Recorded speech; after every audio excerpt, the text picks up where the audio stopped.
안녕하세요. 저는 30대 후반의 여자입니다. 먼저 제 소개를 해드리자면 저는 20대 후반에 첫 번째 결혼을 하고서 지금 5살인 딸아이를 낳았고요.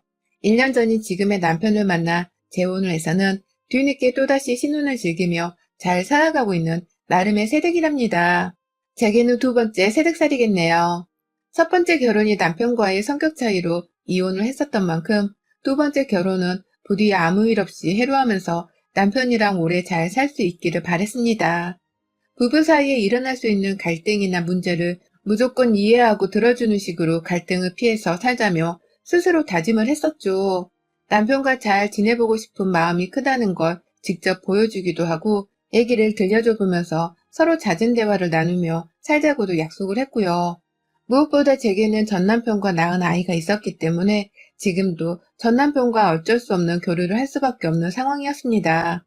아이에게는 지금의 제 남편도 새아빠가 맞지만 원래 가지고 있던 본래의 친아빠를 억지로 떼어놓을 수 없는 노릇이었으니까요.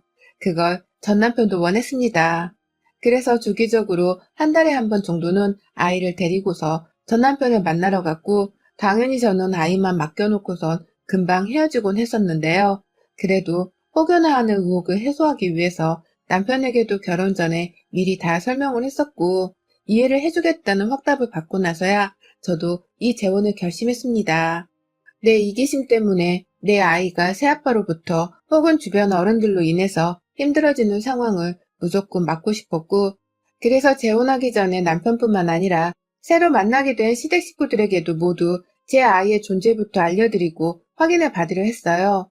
재혼을 하는 데 있어서 내 아이가 절대로 걸림돌이 된다 생각을 하지 말아주길 바라는 마음으로 말이죠.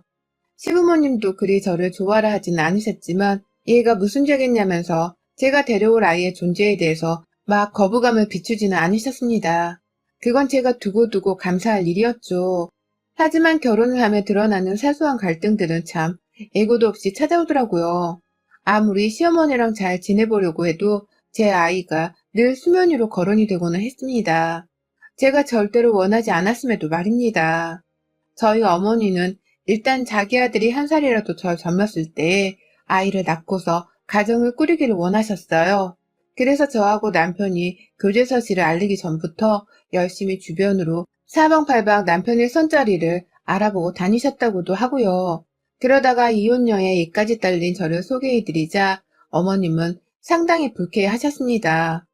왜 자기 아들이 남의 핏줄인 아이까지 키워야 하냐면서 재혼 자체를 반대하시고는 처음엔 교제만을 허락하셨죠. 저도 그 점에 대해서는 어머님의 입장을 충분히 이해할 수 있었습니다. 그러다 남편이 무슨 설득을 어떻게 한 건지 어머님이 살짝 저를 향한 경계를 풀기 시작하셨고 어느 순간부터는 제 아이의 안부를 먼저 물어봐 주시면서 제 아이의 존재를 인정해 주셨어요.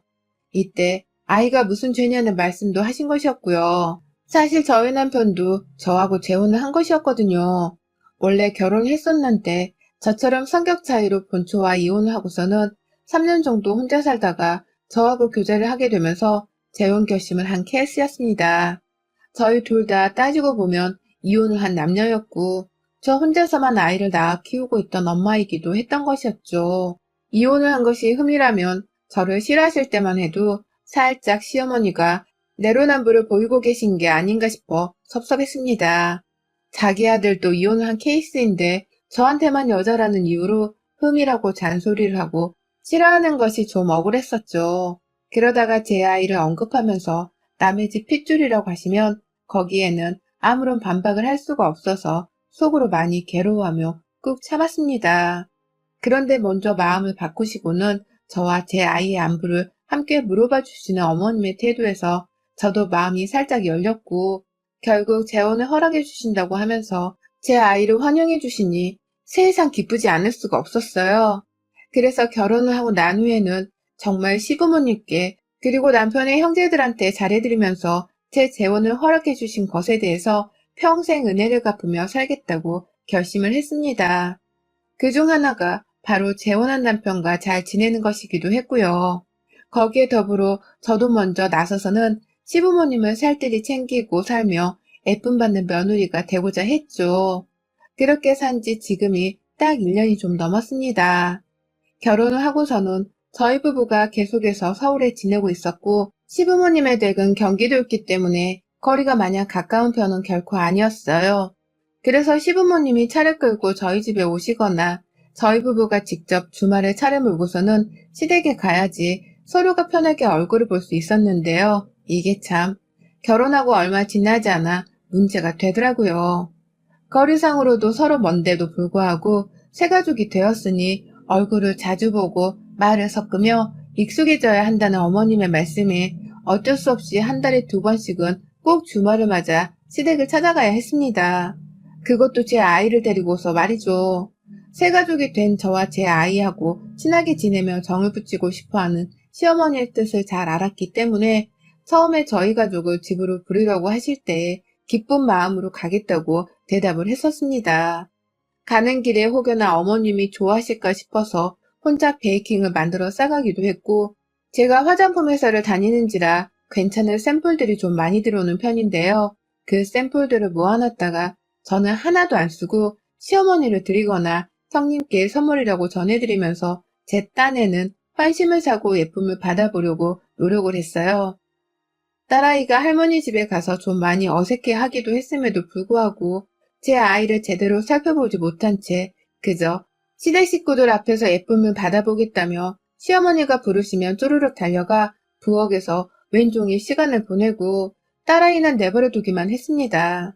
따지고 보면 남밖에 없는 그 집안에서 제 아이가 얼마나 외로웠을지에 대해 전혀 생각을 해보지 못한 채 저는 혼자서 시어머니 뒷공무니만 쫓아다니면서 예쁨 받으려고 발악을 했었던 것이죠. 그리고 이러한 행동들의 부작용이 슬슬 제 딸아이를 통해서 나타나게 되더라고요. 아이는 점점 시댁에서 어울려 지내는 것을 어려워했고 또 시어머니는 그런 제 아이의 얼굴을 보고 행동을 보면서 꼭 쓴소리를 뱉어내셨어요. 너는 우리 집 핏줄이 아니라서 그런지 얘가 참 어둡게 생기기도 생겼지만 성격도 많이 어두울 것 같다. 얘가 정말 웃지를 않네. 울기는 한다니? 라면서 제 아이를 바로 앞에 놓고서는 제게 아이가 못났다는 말을 하기도 하더라고요. 애 엄마분들은 다 아시겠지만 아이가 겨우 5살이라고 하더라도 알아들을 수 있는 말들은 잘 알아듣거든요.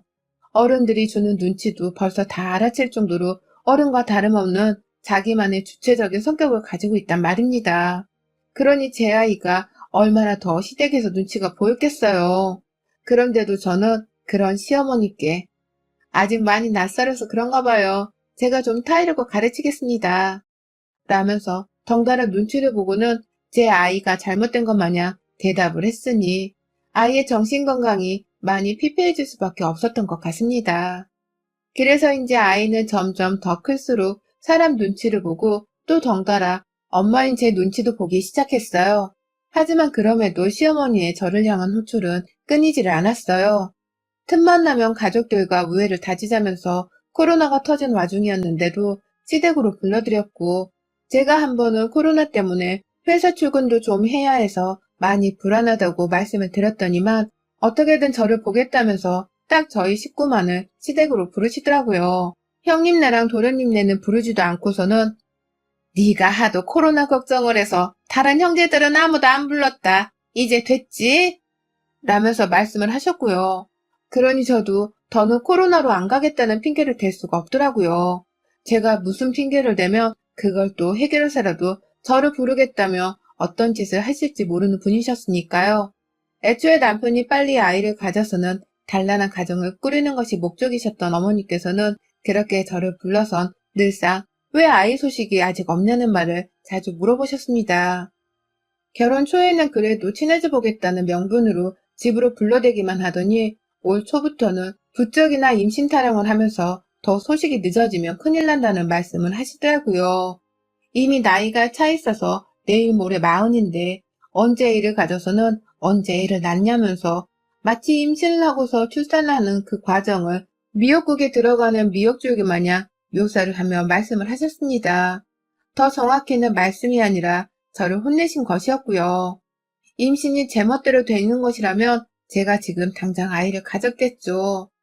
하지만 남편이랑 노력을 나름 하고 있어도 되지를 않는 것이었기에 저도 답답한 상황이었습니다. 그와 동시에 우리 부부는 아직 결혼 1년차를 향해 가고 있던 신혼부부와 다름이 없었으니 임신에 대한 부담은 최대한 덜 느끼고 싶기도 했었고요. 그런데 어머님은 저희 부부가 신혼을 즐기려고 하는 것에 대해서 오히려 불만이 있으신 듯 굴었어요. 설마 니들이 그 나이에 결혼을 하고서도 신혼먹 이런 걸 즐기다가 천천히 임신을 하겠다는 계획을 세우고 있는 건 아니지? 이혼이나 하고 와서는 나이 마흔에 신혼 타령을 하기만 해봐. 라면서 제 속을 훤히 꿰뚫어 보는 듯한 잔소리를 해서는 깜짝 저를 놀라게 한 적도 있었습니다. 그쯤 되니 저랑 제 남편이 재혼 생활을 잘 하는 것에는 딱히 관심이 없는 듯 보이더라고요. 오로지 재혼해서 빨리 아들이 손주를 낳길 바라는 고약한 시어머니로만 보이기 시작했죠. 제 딸아이는 갈수록 새할머니를 불편해하고 겁내하면서 눈치를 보기 시작하고 있는데 어머님은 저를 향해 새아이를 빨리 가지라며 애 낳으라 소리만 해대니 저도 점점 시댁에 가는 게 정말 싫어지기 시작했습니다. 아무래도 저는 누군가의 아내이기도 했지만 제 딸아이의 엄마이기도 했는지라 10살의 아이가 불편해하는 곳에 저도 가기 싫더라고요. 덩달아 저도 임신에 대한 잔소리 좀 그만 듣고 싶었고요. 그러다가 다가오는 이번 추석 남편이 몇 주 전에 먼저 저한테 물어보더라고요. 추석에 시댁에 가지 말고 다른 곳에 좀 가보지 않겠냐고 말입니다. 남편의 말로는 회사 홈페이지에서 예약해 저렴한 가격에 구할 수 있는 펜션이 있는데 산속에 있기도 하고 사람들이 많지 않은 동네라서 가족끼리 편안히 다녀오기 괜찮을 것 같다고 하더라고요. 어차피 코로나 때문에 이번 명절도 정부에서 이동을 하지 말라는 공고가 내려올 텐데 우리는 그동안 시댁을 자주 가도 너무 자주 갔으니 이번 한 번쯤은 그냥 명절을 패스해보는 게 어떻겠냐고 말이죠. 솔직히 남편이 이런 제안을 먼저 해주니까 저로서는 너무 고마웠습니다. 지난 설에도 시어머니가 하도 할 말이 있다면서 오라고 보채시는 바람에 어쩔 수 없이 시댁을 잠시 찾아갔었거든요. 그래서 제 개인적으로도 주변 사람들한테 알리기 창피하기도 했고 우리 시어머니가 생각보다 고집도 있고 나를 배려해주지 않으시는구나 싶어서 속이 상하기도 했었습니다. 이번 추석에도 이런 식으로 나와 내 딸이 불려가서 집안에서 한참 눈치를 보며 지내야 하지는 않을까 싶은 마음에 미리부터 걱정을 정말 많이 하고 있었는데요. 남편이 이런 저를 먼저 배려해 주려고 제안을 했더라고요. 그동안 제 딸도 시댁에서 눈치를 점점 보기 시작했고 저 또한 자꾸만 시댁에 불려가면서 애 낳으란 잔소리를 들으며 힘들어하는 게 눈에 다 보이니까 남편도 저를 잠시 쉬게 해주고 싶었던 것 같아요. 아무래도 남편 또한 저하고 초혼이 아닌 재혼이었다 보니 또다시 집안 문제로 부부싸움을 해서는 이혼 얘기라도 나오는 상황을 막고 싶었던 것 같습니다. 그러니 남편의 기쁜 뜻을 알아챈 저도 고마운 마음에 덥석 남편의 제안을 받아들였죠. 그렇게 시어머니께는 남편이 추석 일정을 알려드리기로 약속을 했습니다. 그런데 그 다음날 바로 시어머니가 전화를 걸어와서는 추석에 안 오기로 했다는 게 맞냐면서 제게 얼마나 화를 내셨는지 몰라요. 남편 얘기를 다시 확인해 보겠다며 저한테 대뜸 화를 내시다가 추석에 그래도 시댁에 와야 하는 거라면서 막 종용을 하더니 결국 제가 남편이랑 다 얘기가 끝난 문제라서 굳이 안 가도 되는데 명절 이동을 하는 건 아닌 것 같다면서 말씀을 드렸어요. 우리 가는 펜션은 우리 3명밖에 없기 때문에 사람들을 북적대며 마주칠 일도 없고 우리끼리 숙소 안에서 푹 쉬다가만 올 거라면서 말이죠. 그러자 어머님이 아무래도 안 되겠다 싶으셨는지 벼랑간 알겠다며 전화를 끊으시대요. 그러더니만 다음날 시어머니가 저희 집에 찾아오셨어요. 손에 매실액을 들고서 말입니다. 추석 때 집에 못 오는 게 아쉬우니 지금이라도 얼굴 한 번을 보려고 한다면서 집에 있던 매실액이 든 큰 통 하나를 시아버지 차를 얻어 타시고는 찾아오신 겁니다. 그렇게 그날 어머님 아버님은 저희 부부 퇴근 시간에 집으로 갑자기 찾아와 놓고서는 벼랑간 저녁에 주무시기까지 하셨고 저는 얼떨결에 매실액을 받았어요. 이걸로 추석에 시댁에 못 가는 것은 퉁을 치자고 생각을 했고 그래서 좀 불편하긴 했지만 끝까지 최선을 다해 시부모님을 모셨습니다. 출근길에 시부모님 드시라고 아침밥도 거하게 차려놓고 나왔고요. 그날 퇴근을 하니 시부모님은 집으로 돌아가셨는지 다행히 집안에서 보이지 않으셨어요. 그날부터 저희는 최근까지 계속해서 시부모님과 따로 연락을 한 건 없었고, 시어머니가 놓고 가신 매실액을 아주 잘만 먹었어요. 매실액으로 할 수 있는 게 많잖아요. 비빔국수 만들 때에도 새콤달콤하라며 몇 숟갈 집어넣어서 만들어 먹었고, 밥 먹고 나서도 후식용으로 물에 타서 에이드처럼 마시기도 했고요. 소화에도 좋다고 하니까 더욱 의식을 하면서 어머님이 주신 걸 잘 먹어보려고 했어요. 남편 말로는 어머님이 주기적으로 집안에서 매실액을 직접 만들어 드셨다고 하더라고요. 다만 남편은 매실액이 자기 입맛에는 셔서 잘 먹지를 못한다면서 벼랑간 거부를 하더라고요. 어릴 적부터 자신은 늘 매실액을 잘 먹지 않았었는데 엄마가 왜 이걸 주고 가신지 모르겠다는 말도 했고요. 그만큼 저랑 제 아이를 챙겨주고 싶었던 마음에 직접 매실액을 또 담그셔서 집으로 가져오신 게 분명하다면서 남편이 옆에서 저 기분 좋으란 소리를 해주더라고요. 그러니 저도 이 매실액이 남편 때문이 아니라 저랑 제 아이 때문에 어머님이 굳이 가져오신 거라고 생각을 하고서는 더 감사히 받아먹었어요. 왠지 인사는 드려야 할 것도 같아서 중간에 잘 먹고 있다는 안부 연락도 드렸고요. 그때 어머님은 그거 다 먹어야 한다 라는 말도 했습니다. 그런데 매실액을 먹을수록 뭔가 이상했어요. 저는 어른이라 그런지 속이 부대끼고 울렁거리는 게 조금 늦게 나타나긴 했지만 제 어린 딸내미는 몇 번 배탈을 일으켰거든요. 애가 갑자기 배가 아프다고 하기도 하고 안 하던 설사를 하면서 배를 자주 움켜잡을 일이 있길래 왜 이러나 싶어서 냉장고를 탈탈 털어보기도 했고요.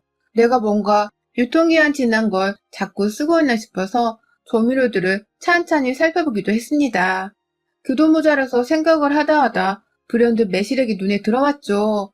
그러던 중 저도 슬슬 속이 부글거리면서 자주 설사를 일으켰고 이거 진짜 매실액이 문제인가 싶어서 그 후론 매실액을 끊어버렸어요. 혹시 몰라서 얘는 병원에 데려갔더니만 얘한테 변비약을 먹인 거냐고 하더라고요. 그렇지 않고서야 얘가 갑자기 이렇게 자꾸만 설사를 하면서 화장실에 들락거릴 이유가 없다고 말입니다. 뭘 자꾸 복용하길래 이러냐며 찬찬히 물어보길래 제가 단박에 매실액을 들먹였어요. 얼마 전부터 시어머니가 매실액을 주셨는데 나까지 설사를 자주 하기 시작했다고 하면서 뭔가 이상하다고 말이죠. 그러자 선생님께서도 그러시더라고요. 매실액을 먹기 시작했다고 해서 바로 설사를 하는 건 아니니까 안에 뭐가 들어갔는지 혹시 상하진 않았는지 제대로 확인을 하기 전에는 더 먹지를 말라고 말이죠. 그제서야 저도 부랴부랴 집에 가자마자 매실액을 버려버리려고 했고 그러다 문득 찝찝했어요. 이걸 설마 애초부터 상한 걸 우리한테 준 게 아닐까 싶었던 나머지 시어머니께 바로 물어보려다가 이게 참 물어보기도 찜찜하더라고요. 그냥 선의의 선물에서 매실액을 주신 걸 수도 있을 텐데 제가 괜히 오해부터 하면 정말로 미운 털이 박힐 게 뻔할 거라 생각을 한 것이었어요. 그래서 고민을 하던 중 제가 정말 하다하다 별짓을 다 하게 되었어요. 그 매실액을 가지고서 식품 성분 분석을 의뢰하게 된 것이었습니다. 식품과학연구원에 가서는 검사 수수료까지 친히 내고서 말입니다. 그리고서는 결과지를 받았네요. 매실액 안에 변비약이 들어가 있었다는 것을 말입니다. 그걸 실수로 넣었을 리는 없고 누가 고의적으로 변비약을 매실 안에 타서는 우리 모녀를 계속해서 화장실에 들락거리도록 만든 게 분명했습니다. 그러니 저도 더 지체하지 않고 그 검사 결과지를 당장 남편에게 사진 전송으로 했고 지금 시댁 뒤집으러 가는 길이라고 말을 했네요. 제게는 처음이 아닌 두 번째 결혼이어서 누구보다 결혼 생활을 잘해보고 싶은 마음이 굴뚝 같은 결혼이었어요. 그건 남편도 마찬가지였고요.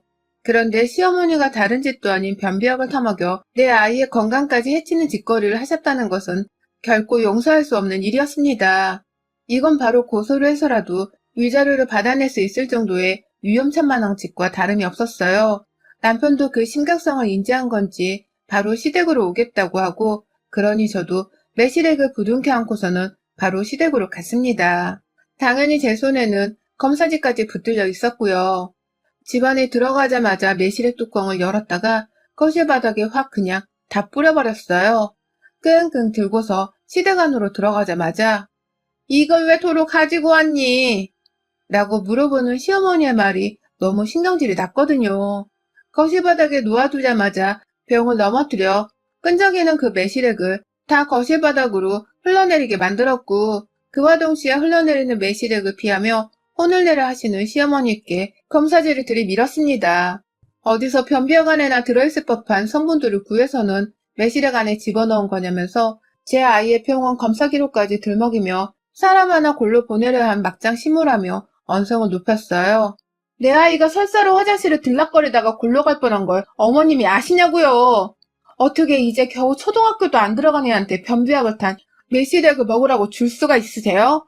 제정신이세요? 어른이 미우면 어른이 죄지. 왜 얘한테 꼬투리를 잡고 목 괴롭혀 안달이신 거냐고요. 라면서 화를 내다가 저도 감정이 순간 격해져 버려선 눈물이 글썽이더라고요. 이 사실을 전혀 몰랐던 건지 시아버지는 어떻게 된 거냐면서 시어머니를 번갈아 째려보시다가 저를 소파에 앉히며 진정시킨다고 막 달래셨고요. 여전히 제 손은 시어머니께 화가 난 그 심정으로 인해서 흥분을 해서는 덜덜 떨고 있었고, 남편이 빨리 와줬으면 좋겠는데 도무지 오지를 않으니 마음이 불안해 또 죽겠더라고요. 그 와중에 시어머니는 자신은 모르는 일이라면서 얘가 혼자 변비약을 떨어뜨린 게 아니냐며 개소리를 짓거리는데, 와, 정말 안 되겠더라고요. 이제라도 알면 된 거다. 이제 매실액을 그만 먹으면 되는 거지. 뭘 이렇게까지 찾아와서 소란이냐? 너 또 이혼당할래?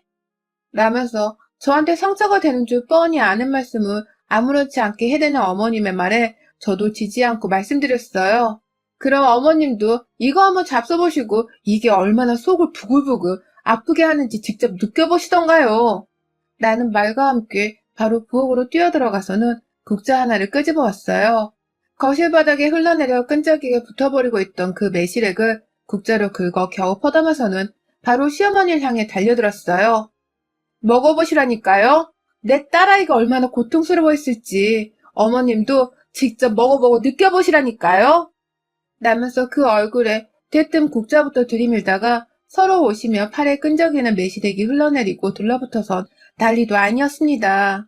저를 피하겠다며 시어머니도 집안에서 자꾸만 피해 도망치시고 이런저를 말리겠다며 시아버지도 저를 붙들어 늘어지셔서는 봐달라고 애원을 하셨어요.